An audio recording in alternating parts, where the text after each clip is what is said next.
Bismillahirrahmanirrahim. Assalamualaikum warahmatullahi wabarakatuh. Alhamdulillahillazi hadana lihaza wa ma kunna linahtadiya laula an hadanallah.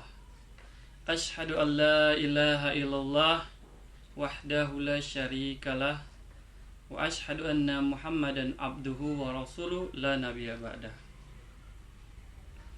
Pertama-tama marilah kita panjatkan puji dan syukur kehadirat Allah Subhanahu wa taala atas berkat rahmat dan nikmat yang telah diberikan kepada kita sehingga kita masih dapat menikmati suasana di bulan suci, terutama di hari ini yaitu hari yang ke-11. Salawat beriring salam tidak lupa pula kita curahkan kepada baginda Nabi Muhammad SAW. Allahumma sholli ala Sayyidina Muhammad wa ala ali Sayyidina Muhammad, yang telah membawa kita dari alam jahiliyah, alam kegelapan, ke alam terang benderang seperti yang bisa kita rasakan seperti sekarang. Namun pada saat ini, walaupun dalam keadaan pandemik seperti ini, kita patutnya tetap bersyukur dan kita tetap harus bisa melaksanakan kewajiban-kewajiban kita walaupun dalam keadaan seperti ini. Anak-anak Ustadz yang dirahmati Allah Subhanahu wa taala, pada kesempatan hari ini Ustadz akan mengangkat sebuah tema yang berjudul keutamaan sholat duha. Anak-anak Ustadz yang dirahmati Allah Subhanahu wa taala, Islam mengajarkan kita untuk mengajak kepada kebaikan.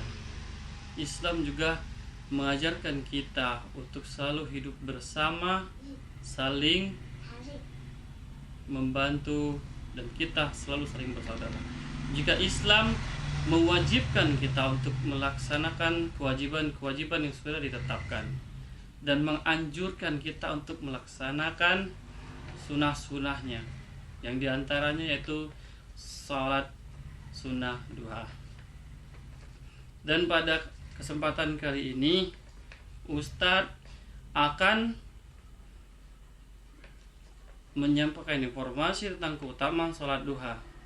Yang pertama yaitu sholat duha adalah sebagai pengganti sedekah anggota badan kita, yang mana manusia memiliki 360 persendian yang setiap harinya harus disedekahi. Nah, itu kalau kita pikirkan, kalau kita jalankan, mungkin itu akan sangat berat, karena tahlil, tahmid, tasbih, dan takbir di antara itu hanya satu sedekah nilainya. Dan kemudian larangan untuk menjauhi keburukan cuma dihitung satu sedekah. Begitupun dengan ajakan untuk mengajak kebaikan juga dihitung satu kebaikan. Nah, kalau kita semua ingin memenuhi 360 sepertinya sangat berat. Namun Rasulullah SAW menganjurkan kepada kita cukup dengan melaksanakan sholat duha 2 rakaat, maka beban untuk membayar untuk sedekah anggota badan kita yang 360% kan itu bisa terbayari. Hadis riwayat Muslim dan Abu Daud, Rasulullah berkata, setiap sendi tubuh setiap orang harus disedekahi. Nah, di sana kita dapat mengambil kesimpulan bahwa kita setiap harinya harus melaksanakan sholat duha 2 rakaat untuk memenuhi sedekah tersebut. Kemudian yang kedua, dibangunkan istana dari emas bagi siapa saja yang melaksanakan sholat duha sebanyak 12 rakaat. Rasulullah SAW bersabda, siapa yang sholat duha 12 rakaat, maka Allah Subhanahu wa taala akan membangunkan baginya istana. Hadis riwayat Ibnu Majah. Kemudian yang ketiga, diampuni dosa-dosanya. Rasulullah SAW bersabda di sini, barang siapa yang menjaga sholat duhanya, maka dosa sebanyak buih di lautan akan dihapuskan.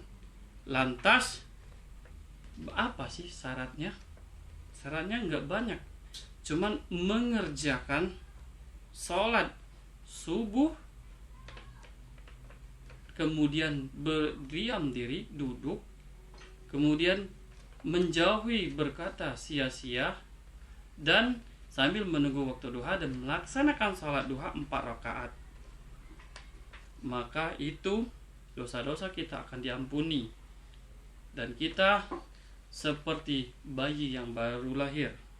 Dari hadis riwayat Abu Ya'la. Kemudian yang keempat, dicukupi kebutuhan hidupnya. Hadis qudsi Allah berfirman, wahai anak Adam, rukuklah karena aku, kata Allah, pada awal siang 4 rakaat, maka akan aku cukupi kebutuhanmu sampai sore hari. Hadis riwayat Tirmizi. Kemudian yang kelima, mendapatkan pahala setara dengan pahala haji dan umroh. Nah, anak-anak Ustadz, apabila kita melaksanakan sholat subuh berjamaah di masjid 2 rakaat, kemudian kita berdiam diri sambil berzikir, sambil menunggu waktu duha, maka baginya sama dengan pahala haji dan umroh. Di sini hanya cukup 2 rakaat saja. Nah, ini diriwayatkan oleh Tirmizi. Kemudian yang keenam, masuk surga melalui pintu duha. Rasulullah SAW bersabda, sesungguhnya di surga kelak terdapat pintu yang bernama pintu ad-duha, di mana orang-orang yang menjaga sholat duhanya akan masuk lewat sana. Dan di akhirat nanti akan dipanggil siapa saja yang menjaga sholat duhanya, dan dia akan diserukan untuk masuk lewat pintu tersebut, yang mana tujuan adalah ke surga. Nah, anak-anak Ustadz, itulah keutamaan sholat duha. Jikalau seseorang yang belum mengetahui keutamaan, kemudian dia mengetahuinya, niscaya dia akan menjaga sholat duhanya dan tidak akan meninggalkan sholat duhanya karena keutamaan-keutamaannya tadi. Nah, anak-anak Ustadz yang dirahmati Allah Subhanahu wa Ta'ala, sekarang ini adalah bulan suci Ramadan, di mana setiap amal ibadah kita itu dilipat gandakan oleh Allah Subhanahu wa Ta'ala.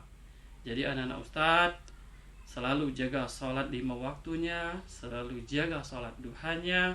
Insya Allah di dunia dan di akhirat kita akan selamat. Himbau kembali kepada ayah bunda, kepada adik kakaknya, mohon diajak untuk selalu meningkatkan ketakwaannya, meningkatkan ibadahnya. Nah, itu saja yang dapat Ustadz sampaikan. Semoga bermanfaat untuk kita semua, terutama untuk Ustadz sendiri. Billahi taufiq wal hidayah. Wassalamualaikum warahmatullahi wabarakatuh.